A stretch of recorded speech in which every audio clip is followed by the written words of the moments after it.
captured a few items that people would like to have addressed in this session. I think that'll help guide our presenters and certainly the moderator.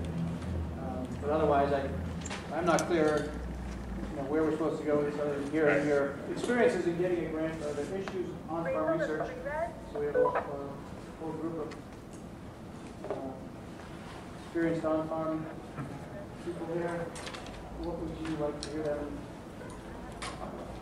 I'd like to hear them talk about how they got started, why they got started, whether they're glad they got started in doing on-farm research. Can I just ask a question? Because I don't know everybody here. I may be in the same situation. So could people just introduce themselves and, I think there's actually farmers, researchers, maybe you're just sort of. You want me to eat your lunch? No. Can we do that in a minute? Oh, sure. Oh, sorry. I didn't realize. That way if other people come in, we'll kind of get it. Oh, I get you. Okay. I didn't realize we were. Meeting will know questions. Yeah. So we had how you got started, why you got started, and glad you got started. I guess I would ask how you financed your work. Well, what kind of research are you doing, too? Basics like that. I got started in formal research with SER grant. Not answering it. I appreciate the plug. Good practice.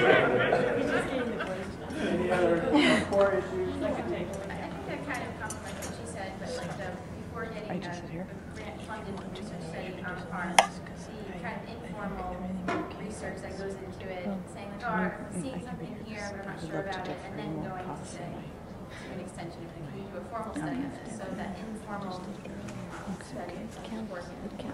So that I actually have to say kind of it was just a good idea with observation, or did you actually do a pilot? Do you have any data before you went out and actually tried to do research?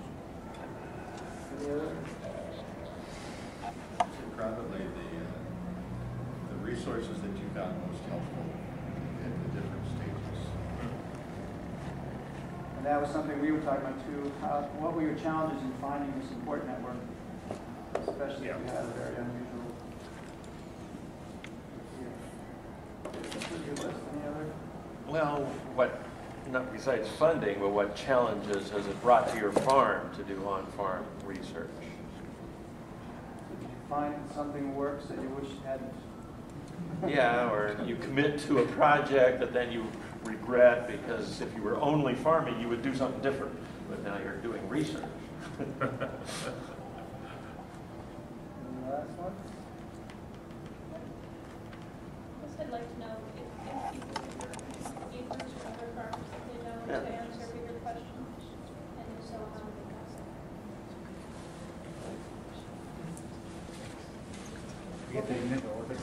Yeah, you gotta help us out. Yeah, well, if you get stuck this way, I have something to suggest. But I'm hearing the presenters sort of start with the basic background, who you are, where you are, how you got started, what the project was, how it was funded, and then some of these other things about the challenges. What resources did you use? Who did your support network? Outside of that, were you working with other farmers with this? So we'll do a quick go around. I'll model it. I'm Bert Grubinger, UVM Extension and Northeast Sarah. I'm Kenneth Mulder at Fremont College. I'm Murphy Lego at Elderberry Pond. Pat Bono, Empire State Vine Producers. Jim Riddle, University of Minnesota, Organic Outreach Coordinator and member of eOrganic. Talk a little bit about that. Lou Lego at Elderberry Pond. Wes Martins, organic grain farmer and co-owner of Lake Organic Grain. Tex Jacoby from the Southeast Bound, really experienced in rice. Linda. Conrad Bisco, Upper Valley Farm. Carol Delaney, Northeast Sarah. Megan O'Reilly, USDA, DIPA. Lori Greenwater, Stephanie Scarelli, vegetable.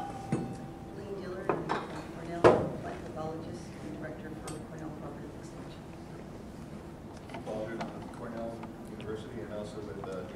integrated pest management, field and forage crops and livestock.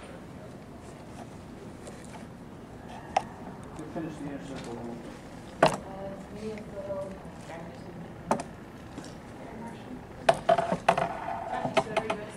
Research Service in University Park, Pennsylvania. I'm an animal scientist about animals or land, still on farm.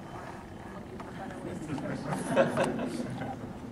So if you have anything to say about modeling, be sure. Let's just start here. I'm Joyce Strauss. I'm with Cornell University in Technology and Experimental Station. Allison Jack, also Cornell University Plant Pathology, PhD candidate, and yeah, obsessed with worms. Bill Holford, Cornell Plant Breeding. Debbie Biltonen, Trumansburg, herbalist, just volunteering for this session. Yes. Oh, I'm Terry Sato from International Nature Farming Research Center, Japan. And any of you can feel free to come in the inner circle if you want. There's plenty of chairs. So as I see the agenda, we were going to start with our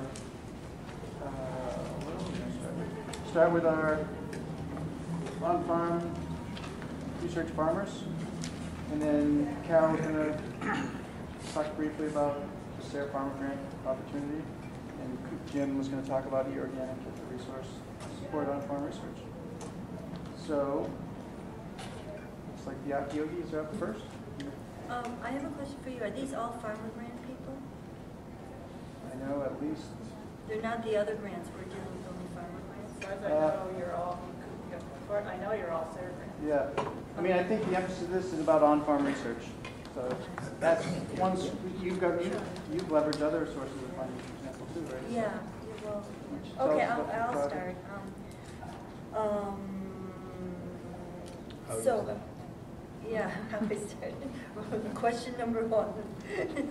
We moved from Japan in 1985. We have a 10-acre farm. We are growing vegetables and fruits. And about 2005, 2006, we had a little bit extra time, or not extra time, but he started to make a patty, a small patty, and grow rice. He thought he could grow rice because they grow it in Hokkaido, Japan, which is a northernmost island of Japan. So, and we have a wet field, a field that you can't tell even in the the driest summers. So he started doing that. He made a patty. He couldn't get seed. He made a patty 2006. We got the only commercial variety of seed available, which is from Stazawa seed in California. It never had it up here. It was too cold for that. And then 2008, the winter of 2008, between 2007 and 2008, we ran into a couple of resources for seed. One is the USDA Germplasm Bank in Stuttgart, Idaho, which has 20,000 accessions of rice. And the other was Cornell University. We ran across Susan McCooch, who is a plant breeding rice breeder in Cornell, and she sent us some seed. So 2008, we planted those seeds, and in the fall of 2008, we actually had rice heads.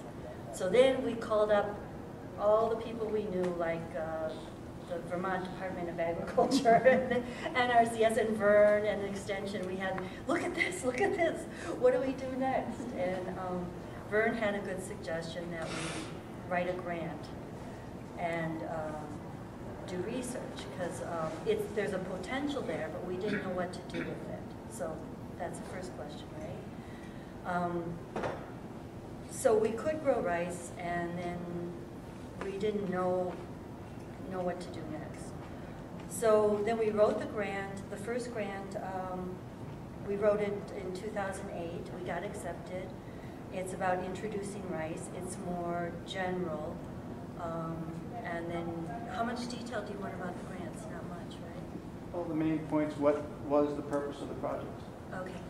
Mainly since it's a whole new crop, we're in a different situation than other farmers where there's already like tomatoes or blueberries. This is something that is not grown in the Northeast.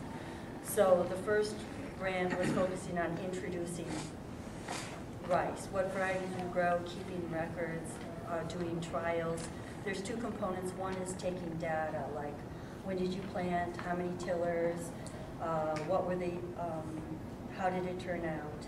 And the other one was a small patch that we tried like 20 varieties, I think, the first year, getting all the resources we could. And then just doing outreach and recording all that data. So the second year, we continued the same thing.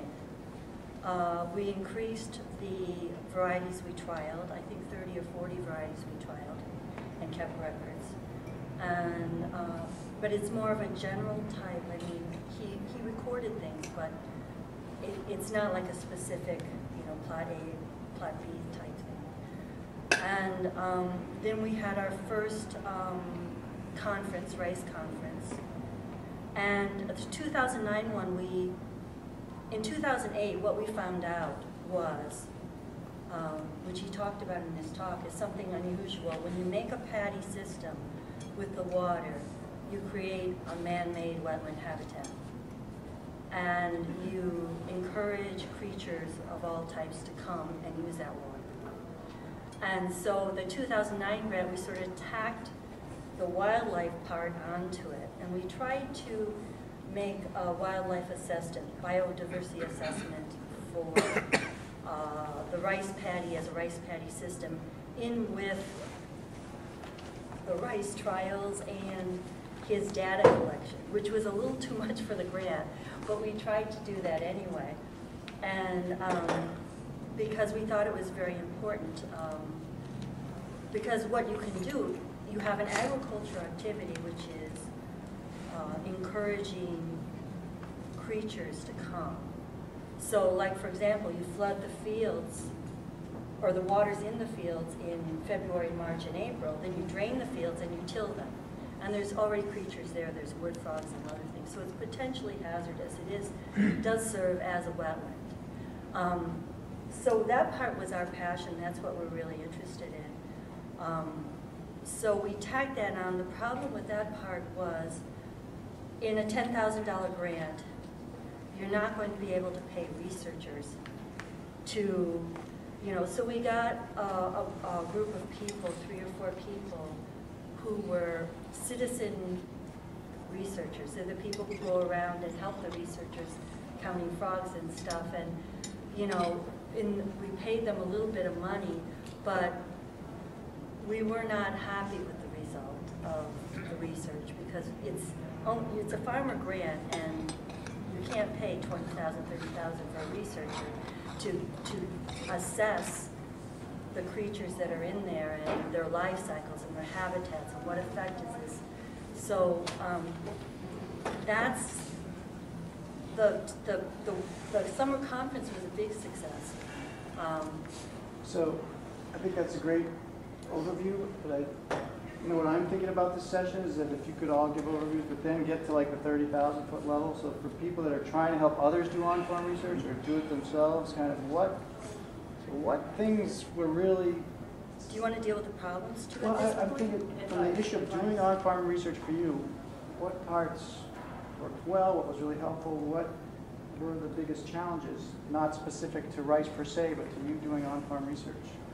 Well, the problem we didn't like was the outreach. The outreach part of it. Well, because, I mean, it's not. I like to tell my favorite. I'm different. The outreach part, I mean, we spent a lot of time setting up the farm and bringing people in and how to do it, how to teach them rice and stuff. But we found is, especially if they come in for free, they come in for free. There aren't always serious, we wanted people to continue this or to do something, or, you know, we're spending our time for them. Maybe it's too much to expect, but, you know, they get it for free. They're not charged admission because the grant pays for it. So that was one problem. Do you have other? First difficulty was since we are not specialists for that, and there's no specialist available, but we needed someone to work with, some person who are very knowledgeable, educated scientific research at BET. And how you connect this, and we look around and look around. If Sarah Grant could offer this service to matching up her, even a broad possibility, then that would be helpful. And also another problem for me was once it started, I involved lots and lots and lots, which means spending my time more and more, which is my choice. But the result is a two persons firm minus one equal just the trouble. Yeah. That's probably mine.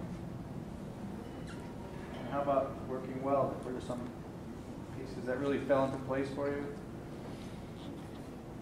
Well, say this is a difficult part, but along the process, we had a really good luck with like connections to the Makuji or even state of Vermont offered construction of study.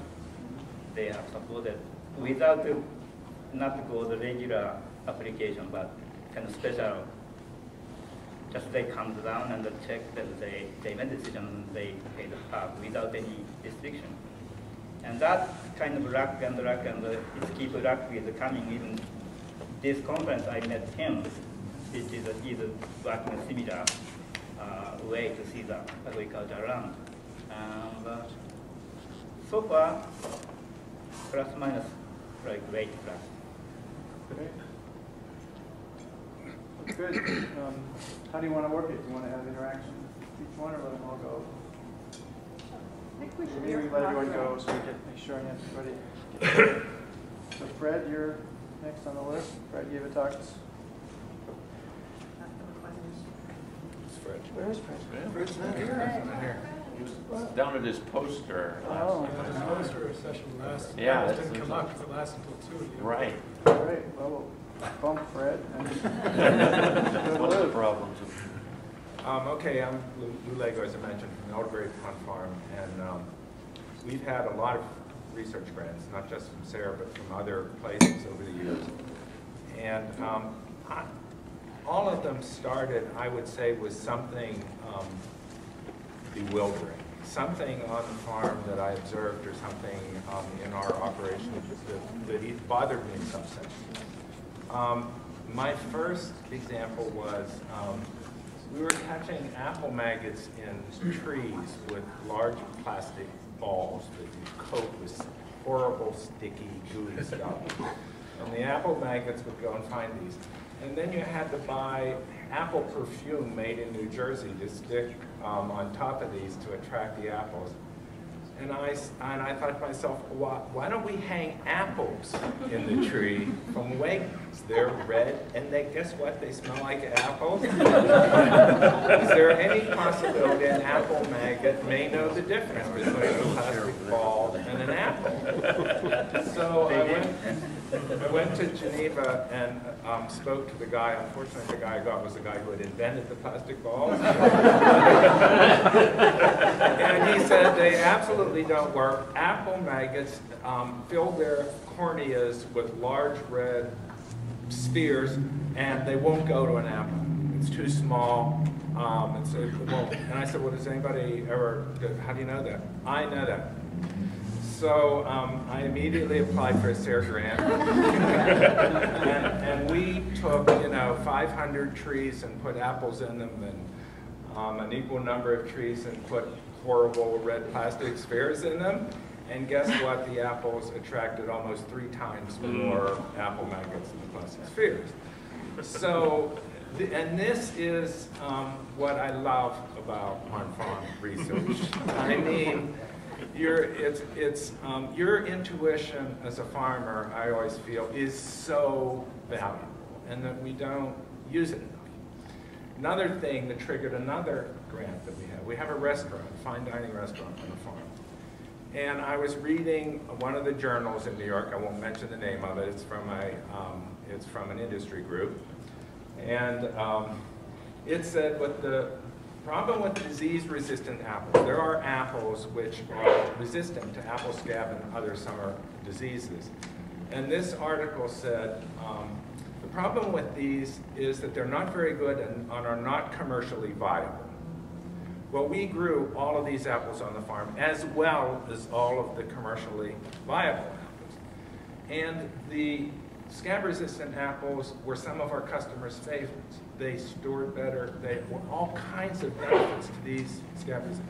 So you say to yourself, well, why is this person saying that? And as you flip through this magazine, every other page is an ad for a chemical treatment for scab. And so you sit there and put 2 and 2 together. Is it possible that these researchers couldn't say that scab-free apples are as good? And in my paranoia, I said, we're going to do a test. So we applied for a SARE grant, and the grant was to evaluate, we have 100 varieties of apples, evaluate the new apples with the old ones. We have a professional pastry chef in the restaurant. We baked them into, I can't tell you how many pies. We did sample tests on the farm and had people come and taste the apples with tastings. We dried, I can't tell you how many apples to see how they dried. We made salads in the restaurant to see how well for fresh slice, which is the new big commercial thing in New York for apples, which ones hold better, which ones stay white longer. We did all this research, and guess what? Some of the best apples, many of the best apples were disease-resistant varieties. We published that. You know, you're not going to break through this shield. The next week, they didn't have an article in the fruit magazine about how. But now you can feel confident in telling other farmers what they should plant. You know, it's an amazing opportunity. Plus, you know, for your own farm, what works, and you know, you have a new level of confidence in. You know, along the same line, we were forced in New York, I say, and again, I have a paranoia about this, that all small apple growers, if they were going to produce apple cider, would have to pasteurize. So we had 2 issues with this, and we dealt with both of these on, in this case, an Ag and Markets grant. And Ag and Markets was a great place for this because they influenced a lot of these regulations on pasteurization. And we, and the first part of this grant was it was going to put us out of business because the cheapest pasteurizer we could buy was $35,000, and we added up what's the pay offered for this on the amount of cider, and you know, we'd be gone before this paid off. So I'm reading through magazines and I see that you can buy a calf milk pasteurizer for $4 grand. And I'm thinking, wow, that must be similar to an apple cider pasteurizer. It heats the fluid through a tube of determined length for so many seconds. So I said, I want to buy one of these and I want to convert it to apple cider and try to get it through New York State Ag and Markets. Got a grant from Ag and Markets to do this. And Ag and Markets' view was, and this is what's interesting, and this is where the paranoia comes in. Ag and Markets said the big guys are trying to put the small guys out of business. And you know, yeah, surprise, surprise. And they were so enthusiastic about this. You know, helped me along the line, sent engineers to help me. I have an engineering background, but we built a digitally controlled thing, modified this thing to do apple cider, approved by Ag and Markets for small scale use, found a guy that would build this thing for, you know, for use, and they actually sold some of these, and we're still using it. So, you know, and this is 10 years ago, at least, that we built this thing, and it's a phenomenal machine. So Lou, can you get to some of those big picture issues about what's been challenging for you for going on farm? The fun part of it and the easy part of it, to me, is making these discoveries and deciding what to do. The problem with it is I always underestimate what's involved. You You know, when you're writing a grant, everything looks like it's going to fall into place. And I mean, I can't tell you how many billion hours I spent on a pasture. You know, but I still think that that even with those problems, that the value that we bring as farmers to the research thing is incredible. We have an insight that nobody else has, and we should have a lot of, you know, we shouldn't just believe that all good research is done in a lab somewhere. It isn't. You know, I think we're capable of doing some good research. How about the outreach issue? The what? The outreach issue, because I know you've done a lot. The outreach, I like because in a way it's why I do all this. I mean, it's almost the purpose of doing it. Every project that we've worked on, the most fun thing is telling other people about it and spreading the word, you know, of how they can do it and how valuable it will be, particularly if there's some big company that you're hurting. Even more. One difference, though, I'm hearing is that, you know, when you do something like an apple pasteurizer and apple growers that are making cider come, you know, the chances of them utilizing what you say are higher than people come to learn about growing rice, which has never been grown in their neighborhood and they don't know anyone else is it. So. I guess maybe it's a type of outreach you do too. Maybe if it's your first grant and you do all these workshops and you think people are going to be so interested in what you're doing. What type of outreach did you do? Well, let's take the apple maggot traps, for example. And any of the apple conferences we go, and growers are excited about this. It's a horrible job to clean that crap off of a plastic sphere with gasoline and recoat it for the next year. If you can take a Wegmans Red Delicious apple and throw it on a compost pile covered with apple maggots, you know, you're done. So growers are looking for these kinds of solutions, and other farmers are kind of the best place for them to learn about them. Did you do it in conferences, or did you do on-farm workshops? We do a lot of on-farm workshops, and all the grants get somehow worked into those. You know, we have tours on the farm every Sunday, and we have a lot of workshops in the spring on all different kinds of growing, and so that's another way to spread it. So it's just almost the most fun part of farming. Your case and our case is quite different. Like, yeah. Rice is so like it's unfamiliar for everybody. So even though we made a workshop and actually telling from the sow seed and all the steps, as far as I understand, they can't really follow. Very usual actually. But because we spend so much time, we expected a little bit more return response to be, well, maybe half of the people could grow and experiment that year. But maybe that's way too much expected. I think a lot of people, I know my wife and I were just talking, she spoke to you at lunch about it. We would love to grow rice. I didn't know it was even possible. So I think you're Tell them about the companies that control the rice. I think there's another difference. The type of outreach that is needed to help other people grow rice is a little different. For instance, we were in your workshop. You didn't get a lot of feedback. We planted the seeds and we learned a lot. Then I tried a different variety and it failed, but you were able to tell me the pieces I needed to try next year to make it work. And that's not easy to write up. You know, it doesn't make numbers in a report to Sarah, but it makes rice grow someday. So for us, without Sarah Grant, we couldn't get this stage yet, because we just give up at some point. But with even a small amount of whatever she claimed, it was good. And with that, it's kind of slowly, we have to expect good things not necessarily happen all at once. It sometimes takes a long time, and after a decade, finally we're going to catch up and more practical experience, and actually it happened. So we are probably half the way.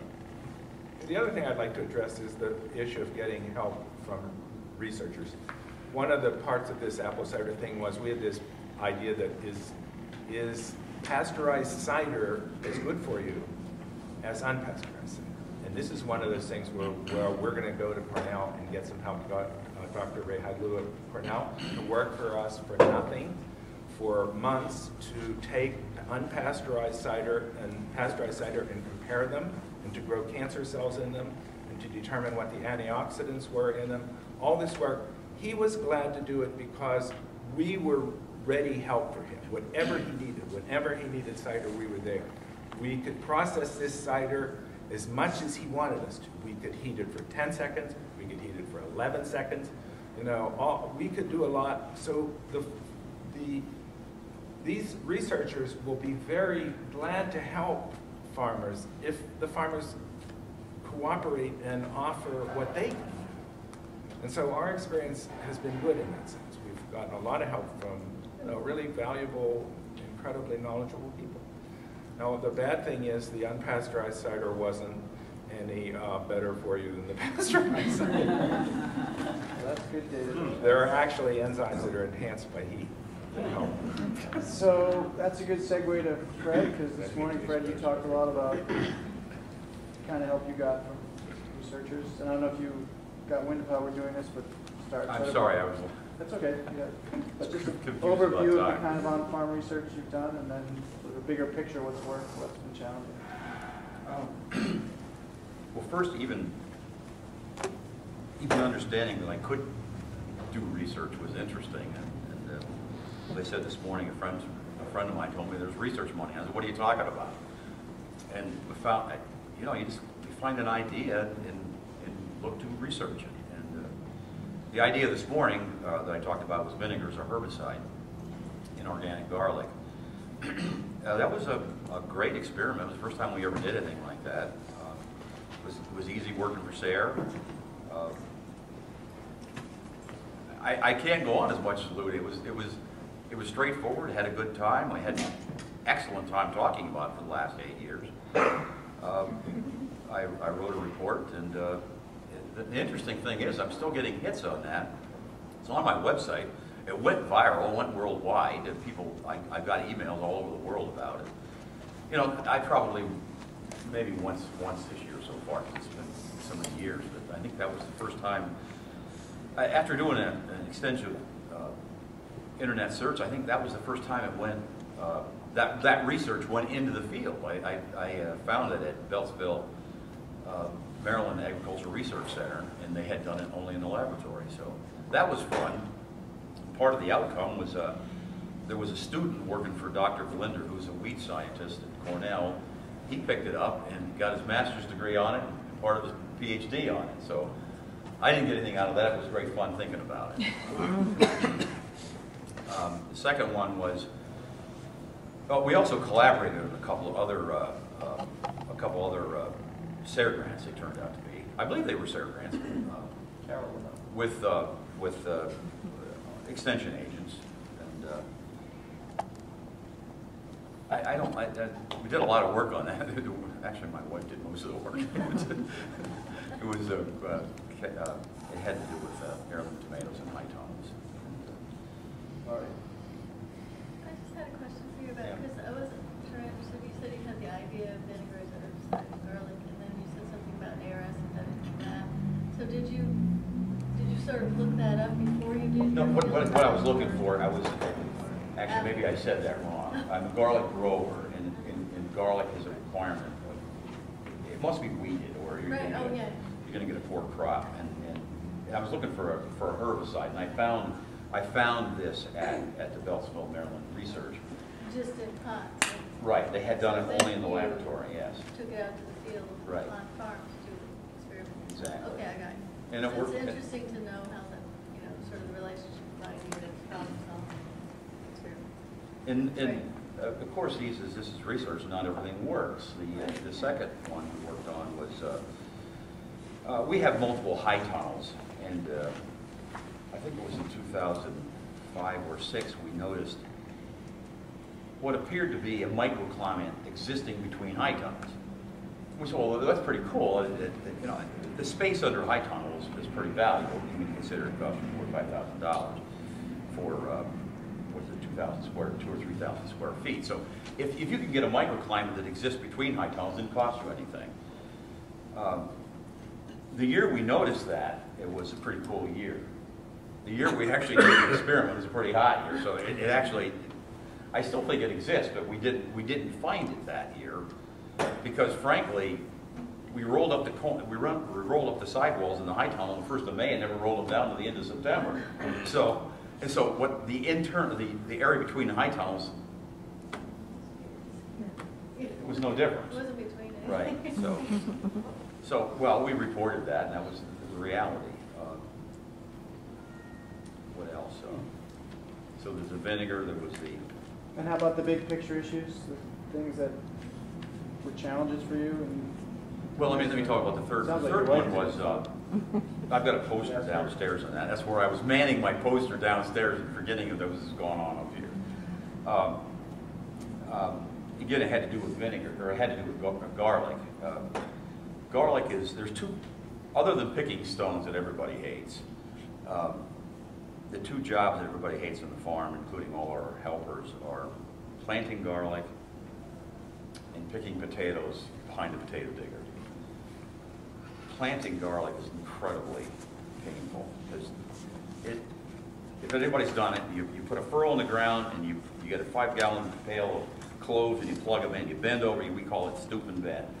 Every 6 inches you're plugging, you're bending over, in our case, 35,000 times. Well, you only have to do 1,000 until it hurts, until you're screaming in agony, and then you got 14 or 34,000 to go.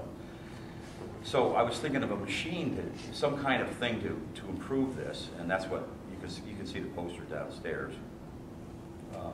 I built this, I designed and built it, and then I thought, gee, this could do something else, and so I talked to a few people, and it was recommended that I get a college involved, so we got Alfred State involved, and it's been a big success. We plant garlic 6 or 7 times faster than we did before with no pain, and we've turned this thing into a multi-use machine. We had a field day. We had a very nice field day, and that's on the poster also. The best part about that, and Lou talked about the I do like the outreach. It's a good time. It's a good time talking about this and getting and seeing the interest in other people. I was standing there while photographing, while all of a sudden I heard like 30 people did that all of a sudden. You know, I thought, geez, is there a rattlesnake in here or something? It was when they saw that go by and all those beautiful cloves laid out in nice rows with hardly any work. It was, I mean, I received hugs and handshakes. I assume that's for people who had planted thousands of pounds of garlic. All right, let's keep moving so we have time for discussion after 2. Thanks. Klaus, you've had lots and lots of on-farm. Actually, to back it up before SARE, we've had 4 SARE grants,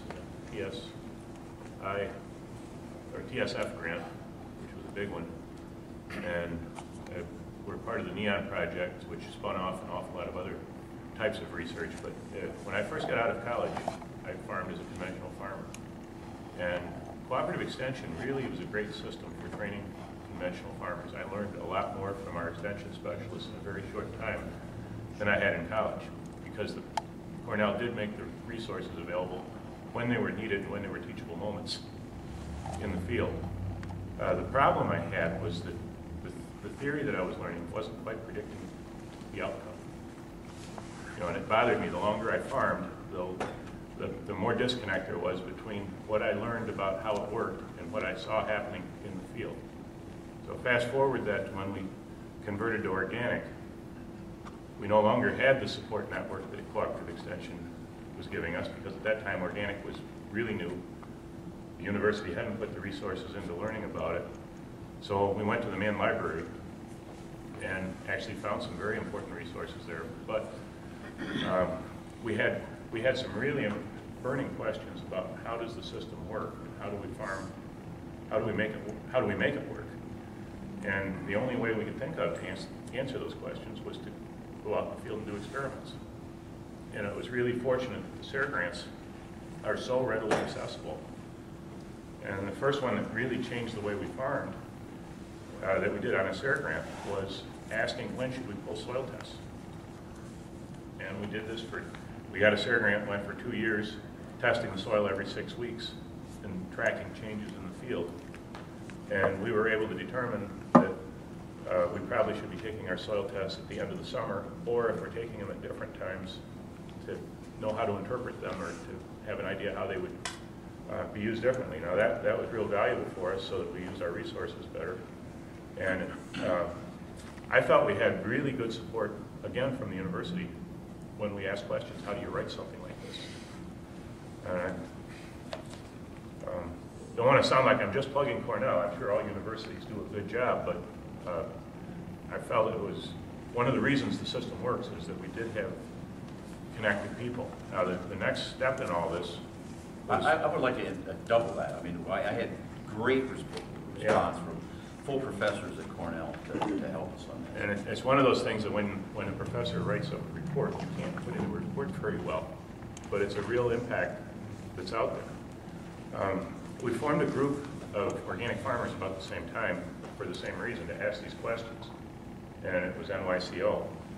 And of course, Cornell let us use the facility free of charge, paid the insurance, and also made people available. And at that point, we started asking questions to the researchers, which was really valuable for us because it not only got inspired advice on how do you answer these questions, so it got more farmers doing experiments, but it also helped us frame the questions to make an observation and then decide how do we figure out what this is telling us, or make an observation and say how do we solve the problem.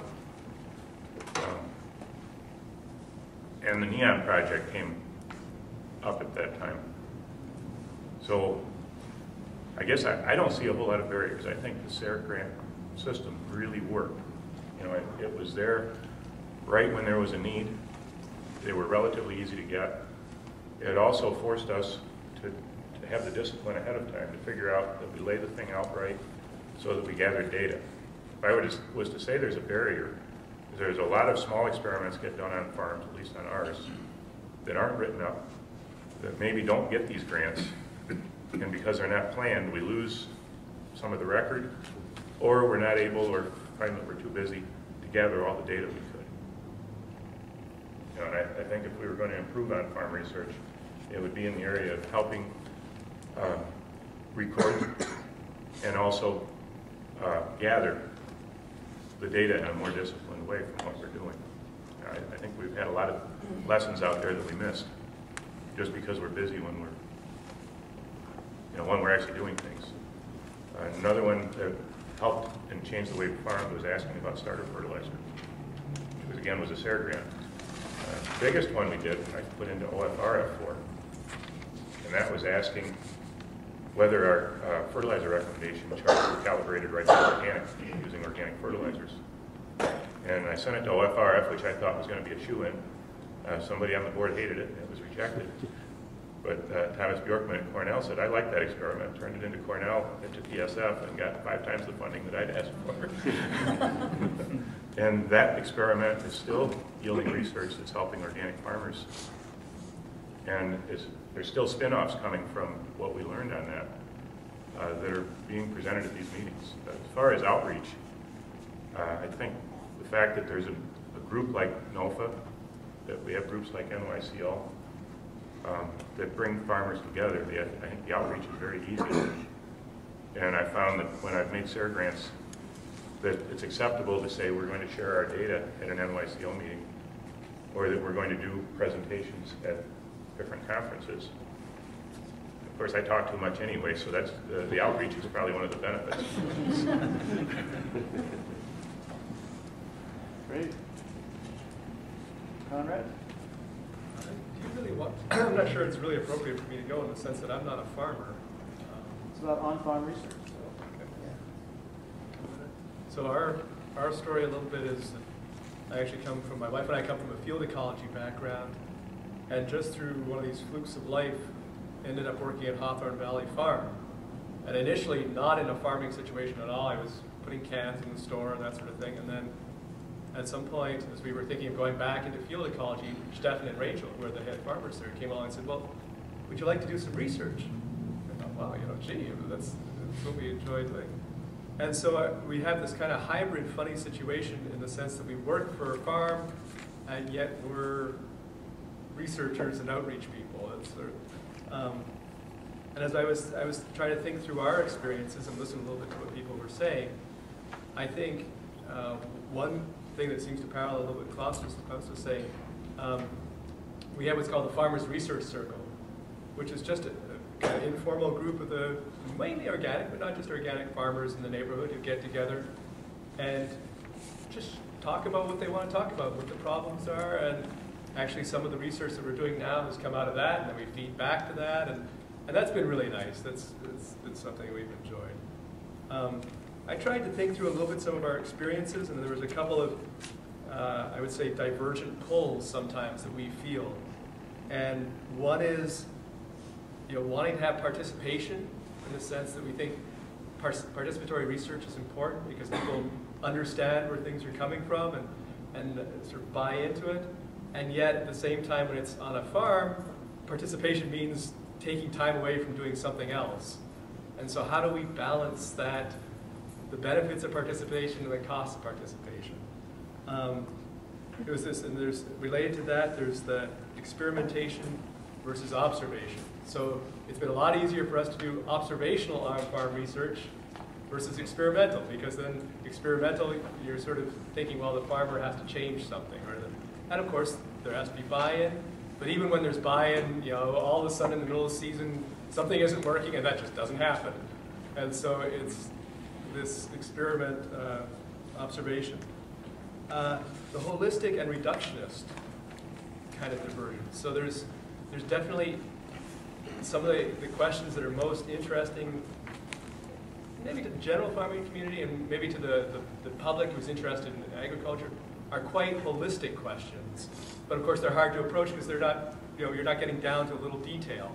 And so how do you explain the big vision of why this little thing is important enough to get people excited about it?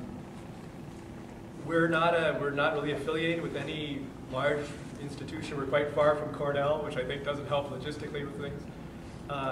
And so there's this, on the one hand, the large-scale institutions have all these resources that they can bring to bear, all these different kinds of scientists. Like you say, you go there and you find just about anybody to answer any question.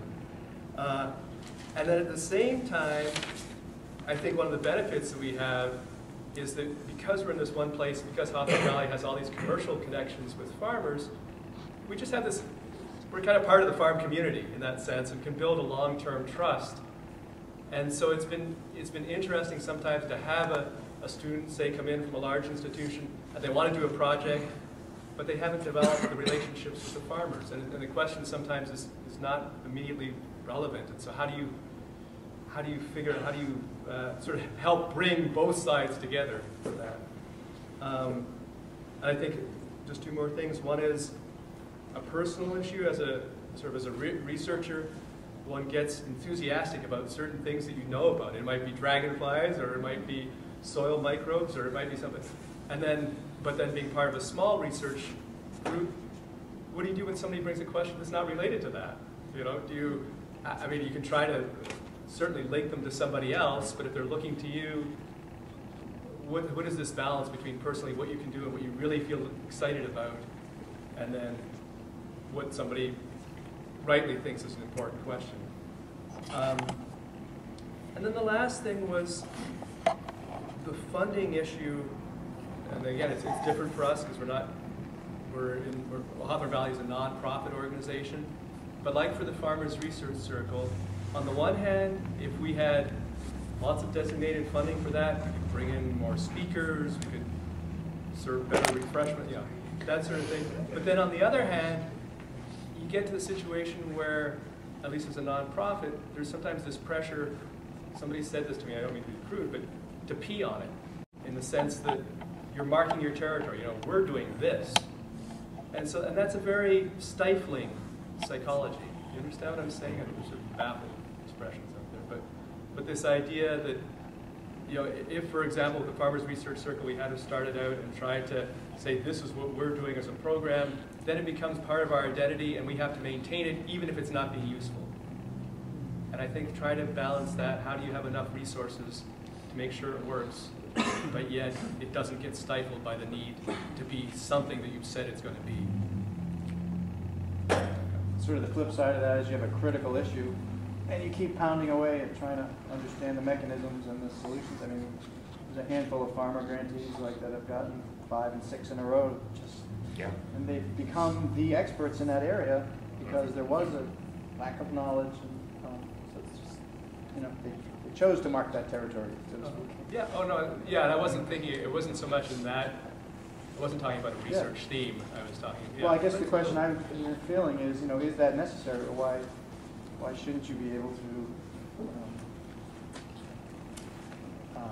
you know, explore a lot of different areas without kind of cornering a niche? But I see that you can carve yourself into a funding groove where, well, what if you want to totally rethink your farmer meeting? It's once you're in that funding groove and you're reliant on it being a certain way to get the funding, you don't have the flexibility to say, this year we're going to try something totally different. So I get that. But that's one good thing with the farmer grants. I found Vern and Tillman very helpful. If you have to change it in the middle, it's different than other grants. The farmer grants are they're very good. They're easy for farmers to write, and they help you through the process. They're very nice. And if you have to change something, you just call them up and say what the problem is. And they'll let you, up to a certain point, they'll let you change your outreach or do certain things, which are really helpful. Should point out there are no unsuccessful applicants. Well, maybe there are some. There are people that struggle with the grants, actually, too, that have good ideas and don't have the support to articulate them in a way that a reviewer is going to find attractive. And then a lot of people resist having to measure things in a credible way. You know, it's just not, they feel they sort of intuitively they will know. It's an interesting process that is a constant struggle because there's a happy constituency and there's an unhappy constituency, and that's the way it always is. I've seen something interesting in this room. At the last NYCO meeting, Dave Benson tried an experiment. He turned the tables in a circle. And he saw a lot more interaction, and he saw a lot more even participation in the group. I see you've done the same thing here. And it really helps when farmers and researchers are interacting. And I never would have thought changing the orientation makes that big a difference, but it really did make a huge difference in how even the interaction was, and I think how much both groups got out of what was being discussed. So let's, Carol, have a few minutes, just if people aren't familiar with the SARE resources for farmer grants, and then Jim talk about e-organic, and then we'll just open it up. So I'm Carol Delaney, I'm a grant specialist with SARE, and I sort of feel, so I do support people trying to get grants, and during the process, more of the work, obviously, even though if it's an obstacle, you think to write a grant, then you probably shouldn't do it because there's even more work after.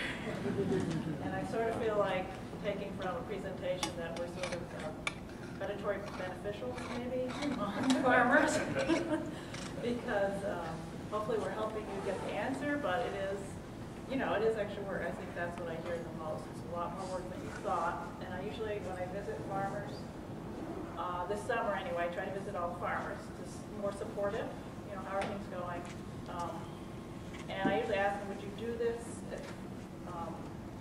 if you didn't have this ceremony? Sometimes they think, but they think they want to do it enough, because it's usually more work than the money maybe could ever cover. But they would do it, and this really helps them do it. We push them to the edge and say, yes, I've got this good enough money, and I'll do it, and we'll do it. So it's kind of it's sort of a love story. You got to really be loving and wanting to do something. And then there's a honeymoon period when you get the grant. And then there's the 7-year anniversary. But anyway, so all I want to do, so I'm your resource if you want to talk about it. And all the farmers, I think, are the best resources. And it's interesting, it brought up, so this is our new SARE website, but the question you brought up of getting someone to be an advisor. You need an advisor, at least for SARE grants. And, you know, you can get anybody. You do not have to get a researcher. You could get a farmer who would agree to, who maybe has a lot of experience in that area. So I would start there to get an advisor too. We could, you know, we do suggest people, but we don't have this list of, you know, people for you to go to. What we do have, though, is in every state we have a SARE outreach person. So for New York State, it's Lila Stone. She's also working with the Small Farm Program. So we would probably shift you to them because they would have more networking. But you could get an advisor out of state, out of country. If you wanted to go to another country and get an advisor, payment might be hard, but actually we reimburse you. We don't reimburse your advisors. So, okay, so I'm just quickly so you can find things, and then I'll leave it over to the next one. But this is our SARE website. So sit in front, and so if you go there, this is the home page, and what you would do if you want to get a grant, you click on there and then it has all the materials you would need. I have brought some, and then Violet has some on her table. So there you click on Farmer Grant. So you can have this year's, it's just once a year, the application, but take the last year's, and you can read through the questions will just about always be the same. If you want to see right now. Okay. So then, I'm not going to go through that, but I'm happy to speak to anybody anytime. One thing I do want to point out there, though, is the farmer and the partnership. I mean, how many, have other people here at Farmer Grant was it involved? How about partnership? Just a quick, the partnership grew out. Extension agents were writing farmer grants for farmers way back when, 100 years ago, and the council said, well, that's a good idea, but it's not what it's supposed to be. So that's when they started. So even a farmer could ask extension or crop advisors, hey, I just want somebody, to do this research on my farm. It's just then they would be the manager of the project versus the farmer being the manager. So very similar. Right. So if you don't want to be in charge of it and want them to deal with writing a report and making it happen, getting the money, then have them do it. But I think the other thing, that's common with the group here, we've talked, I didn't hear your background so much in terms of how you got the grants, but is that you have a passion and an interest, but you also read, you also talk, you read journals, you go on the web, and you know what's going on. So applicants who can show that they know what's going on, because you have a great idea, but someone's already done it, and you just haven't tapped into that information yet. So one way to know, so even if you don't want a grant, don't want to go through that, I would suggest it's a great well of information on our reporting website. So we go to reports, and you would click on search reports. This is by what you do if you, and then, I can do that, so. Okay, so search the database. I'm just going to go to this page, and then I'll pull up a couple of the grants that were here. While you're doing that, I'll just jump in and say this is actually a great resource for researchers too. As a grad student, when I was getting project ideas and starting to write my first grant, I read a ton of SARE and OFRF reports, and then was able to cite those reports within my proposal. So this is a great resource for them. Okay, I just wanted to get to this page. You would get to this page eventually, and then you can type in search string, project type, and so if you want to look up, you might want to narrow it down. You want to look at farmer grants, look at grad student grants. Northeast. So this is our program is across the country, one of the 4 regions, and it's a very small program, about 20, 25 million. That's a drop, less than a drop in the bucket for USDA. Our funding is stable. So I think with the money that we get, we do so much. So you can choose state and then search. So I did that for you. So I searched one of the grants that you did before, blue. And then you can, so it gives all the contact information, so you can buzz them. And then over here, each one has to put on an overview and then the final report. Okay, so then you can read the final report here. If they have any attachments, you have to click on them and open it up. And then on the right upper, create a PDF. You can create a PDF of the whole thing and print it. Thank you for that. Then I did another one. I did commerce. So we did cover crop and composting. You might have done another one. You were working on a cow calf one. Oh yeah. Didn't quite go as well as we hoped. Yes, it's very hard to do livestock research because the numbers aren't there for statistics, but there's so many questions. So here's one, and then there's one. So you do an annual just to make sure we know you're active, there has been a problem, and then the final. And we have you answer questions for the final report. It's not as if you have to figure out what's right. So I think that's about all I want to say, unless there are any questions. Right now they're limited to $15,000. You can go 1 to 2, maybe 3 years, but usually people use up that money before that. Yeah, it's nice it's all online. Yeah, that's very true. Yeah. And then the applications are online also. Vern, I'd like to make,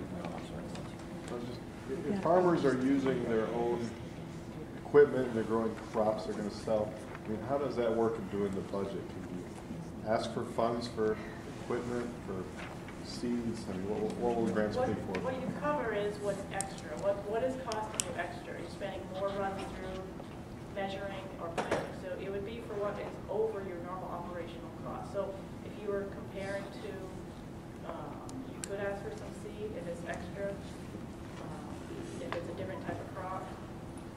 Equipment, we don't fund capital expenses unless it's a very specialized piece of equipment and maybe up to $1,000. So the review team really looks to see that you're just not trying to buy equipment for your farm. But if it's very expensive and you can rent it, you can pay for renting. If you just really need to buy it, then you probably have to match some funds yourself. The thing I always tell farmers, you can pay yourself for doing this work at a very good wage. Then you can spend that money on anything you want. I mean, I see farmers undercut their value a lot on these proposals, and I think it also undercuts your motivation when you should get paid a fair wage for doing this hard work, and that's going to make you want to do it, and also allow you to cover some of these unforeseen costs. So you can call me and ask me these type of questions, and what I try to do is have people write the best grants they can. And so I give them feedback on this is what's going to be questioned. And then it's competitive. This year we had 57 applications. We're still reviewing them. But in general, we fund 30 to 50%, 30 to 40% of the farmer grants. One thing you should know that's happened wasn't that long ago that the reviewers put forward, these are all the acceptable proposals, and they were all funded. And now, there are about twice as many acceptable proposals as there's money for, so the proposals have gotten a lot better, is what I'm saying, over the years. So in some ways, it's not that competitive of a program, but it is more competitive than it used to be. And these are federal funds, correct? Farm Bill, right? Or appropriation, annual appropriation. But it's a federal, but it's not supplemented locally or by the universities. It's all federal dollars. It's an agreement with NIFA, USDA. It's in their budget. I wanted to make sure everybody was aware that it takes some time to upload the grant proposal. I had 2 previous ones. I thought it was just uploading my document, and it took a couple of hours, in fact. I waited till the last minute, but I kept tweaking the thing. The problem is if you wait until the last minute, the server gets full. Yeah. Everyone is uploading their own, and then it'll crash. It was worse than that, Allison. That was the night of the domain denial of service thing. It took me hours. I had one. When I completed the last one, there was 1 minute to go before the deadline. There was a bucket of sweat on the ground. That proposal is like that. I'm like, okay, I gave myself 5 hours just to upload it. Yeah. All right, a couple of comments, then we'll go to Jim. I've been a reviewer on them quite a few years, and I've got to say I've been impressed with how much careful attention the reviewers give, and also some of the helpful comments that sometimes get sent back, where if sometimes the reviewers do a research in that area that may have answered part of the questions, that information pretty faithfully gets turned back to the people where it helped.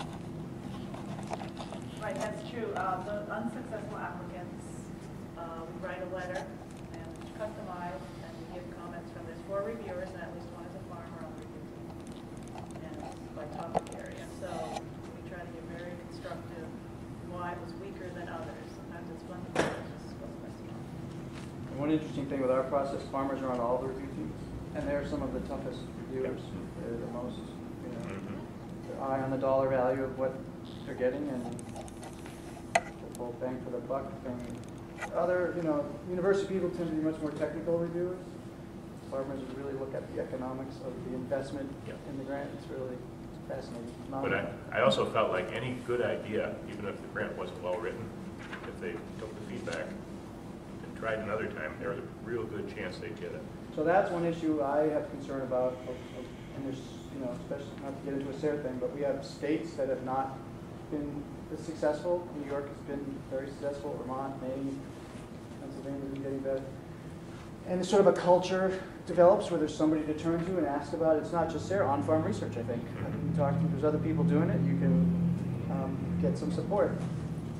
Some other areas, people get rejected, that they never go back. They take it very personally, and they look around, and there's other people in the same boat, and like there are hard feelings about grant programs in general. That they're, so I just sometimes wonder how we crack that nut. Like maybe have this meeting, you know, in a southern state in the southern part of our region or something. Bring people in that, because it's really different. There's much less confidence that there could be success among farmers. So Jim, you will. Sure.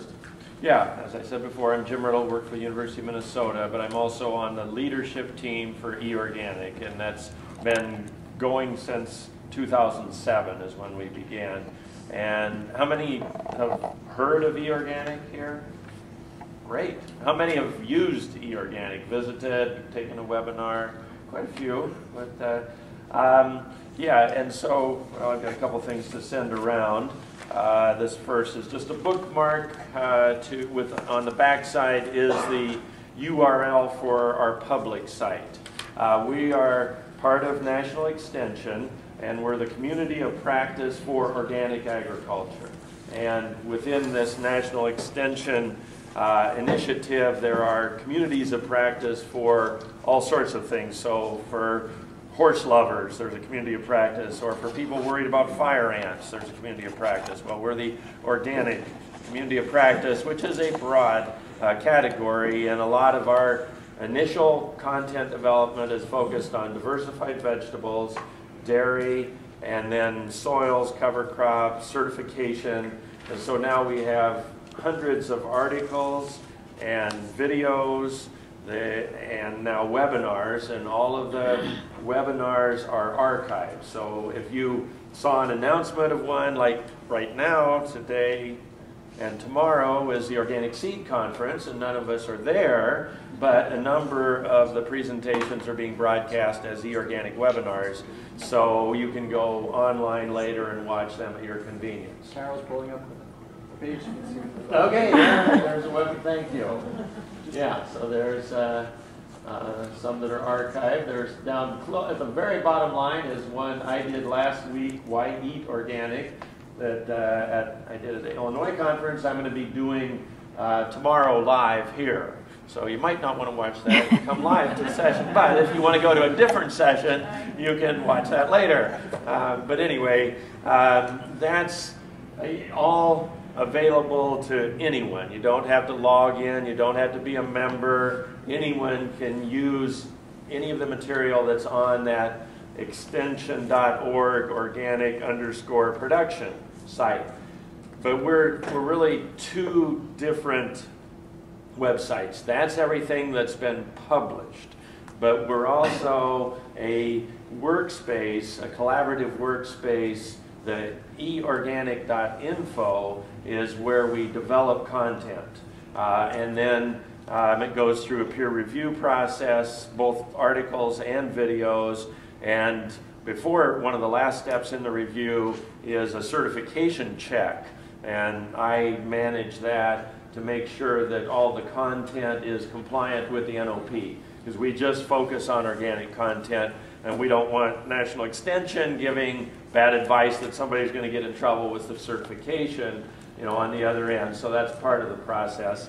But you know, thinking, I've got another handout here that goes into more detail than what's in the proceedings. And if you know, it won't hurt my feelings if you don't take it. This really explains how you can use eOrganic in your project, and it's written for people applying for, grants, so typically researchers at universities, but it applies equally to on-farm research. And we're a community of practice that's not limited just to faculty or extension, but also farmers are welcome, and especially people that have done SARE projects, if it's in an organic system.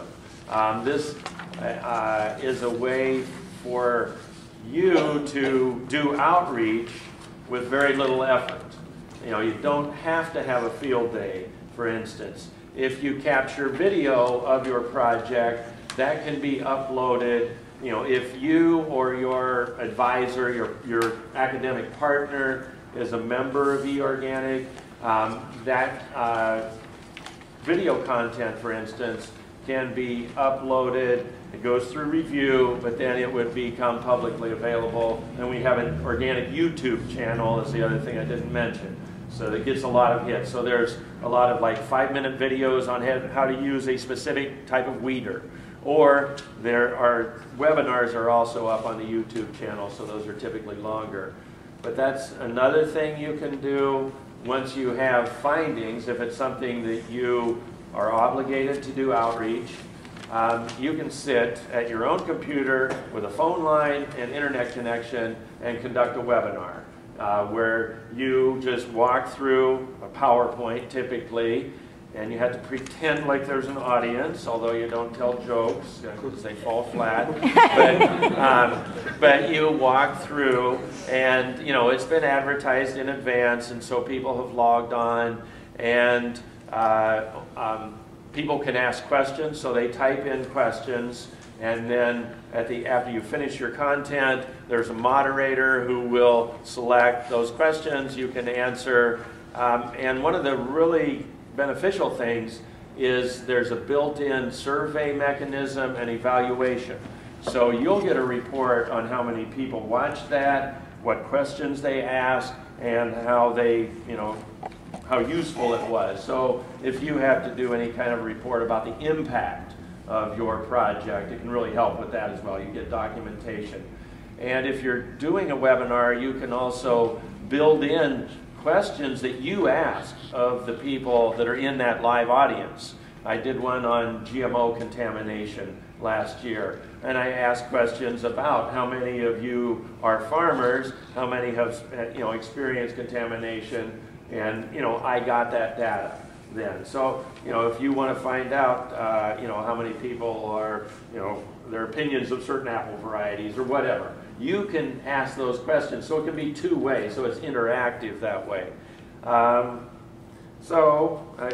not a whole lot more. One other feature I haven't mentioned about the entire extension.org site is there's a built-in Ask an Expert feature where anyone can type in any question, and if it pertains to organic, it goes out to an organic team. If it pertains to certification, it comes to me. But, and I've got 72 hours to answer that or hand it off to somebody else. But, so it's a way for, if you're looking for someone with expertise in organic rice production in parts of the U.S. outside of California, you can ask that question. Don't know if you get answers, but you might find, because now there's people doing organic rice in North Carolina, for instance. So you could connect with others. And it's a way to connect with experts, in quotation marks, but people in academia, typically, without leaving your farm. It's very cost effective. And so you can find out who else is interested, what kind of challenges, and then eventually you can form what's called a research and outreach group where you can have kind of a virtual organic research club or circle where you can communicate, share your projects. You can develop projects there, but you also share your findings just amongst each other or with the whole eOrganic community. So you set the limitations on what information you share. So there's a lot of flexibility and opportunity. I think that's all, listening to the things that came up, I just wanted to share. Carol's pulling up Oh yeah, there's that expert. What you're talking about? Right. Good, thank you. What's the funding? I mean, what's this affiliated with? Who funds this? I just Yeah. missed that part. Yeah, good question. Initially, when it was first begun in 2007, it was funded under an OREI grant. So an USDA pre-SNFA now. So that was to set it up. Now the funding has come in as sub-awards on other grants. Like I'm part of one the University of Minnesota has on edible beans. Well, part of the outreach component of that project committed a certain amount of funds to maintain e-organic. And so that's paying, what, 12% of my salary or something like that. So that's covering a portion of my work. And my work's not limited to just the edible bean project as part of that particular grant. So it's kind of patched together from about 20 different sub-awards right now. Is it affiliated with a particular? Yeah, it's headquartered out of Oregon. Extension is a national extension initiative, so it's like, it's not affiliated with individual universities. It's all The way it's, I should just add one thing. The way it starts, a lot of the universities chipped into this. So when you start one of these communities, you get an initial start, a very small group. Very small. Like I'm part of the farm energy COP. There's one on cotton. There's 57 of them or something. Manure management, financially. So, and then they're on their own to get their own. I mean, e-organic's been one of the more successful in getting a lot of great funding.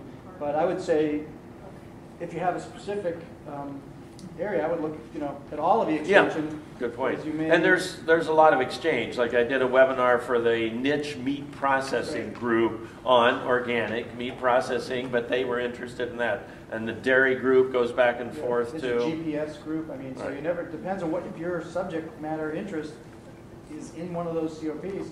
What happens is you'll see, a lot of the experts from land grants working in that area and basically trying to get like the best of the best fact sheets peer reviewed and posted.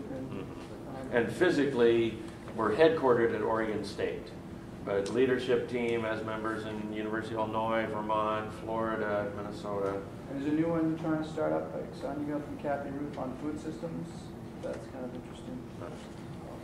So we have a few minutes left, and especially for anyone who hasn't had a chance to chime in with a question or a comment. Now's your chance. And I don't know. Well, I had one for for Conrad because it didn't. I would like you, Conrad, to just mention a little bit about the Ecosystems Project and also how you funded that, because it's pretty interesting. I went on the various vegetable farms. Yeah, just a real quick. I mean, so this was a project we did on 19 vegetable farms around Columbia County, and it came out in part from the research circle, people asking different ways, how do you look at soil quality? How do you do soil testing? And so everybody had their own idea as to which was the right way to go. And so we actually went around and on each of these farms took a soil sample, and then we sent that subsample of that away for the soil food web analysis, and then another one away for the Cornell soil health test, another one way for Albrecht. And the idea then fed that back to the farmers so that we didn't say this is right or this is wrong, but here's how these different organizations or different test methods look at your soils. And then we built on to that. So, well, is there a relationship between that and plant health, vitality, which we weren't able to find, which I was reassured to hear other people have not found either. It's a much more complicated picture, obviously. And then looking at the research went up a step. What was the insect population like? It was all tomato plants. And that was funded actually through, our program had gotten some general program support, and we devoted it to that, a part of it to that, which is a nice feeling in the sense that then you can kind of go the way things seem to work and try to tailor it as fits for the individual project or the individual farm. But we were just lucky. So was that funding just from Hawthorne Valley, or? It was indirectly. They had found a family foundation interested in funding our program.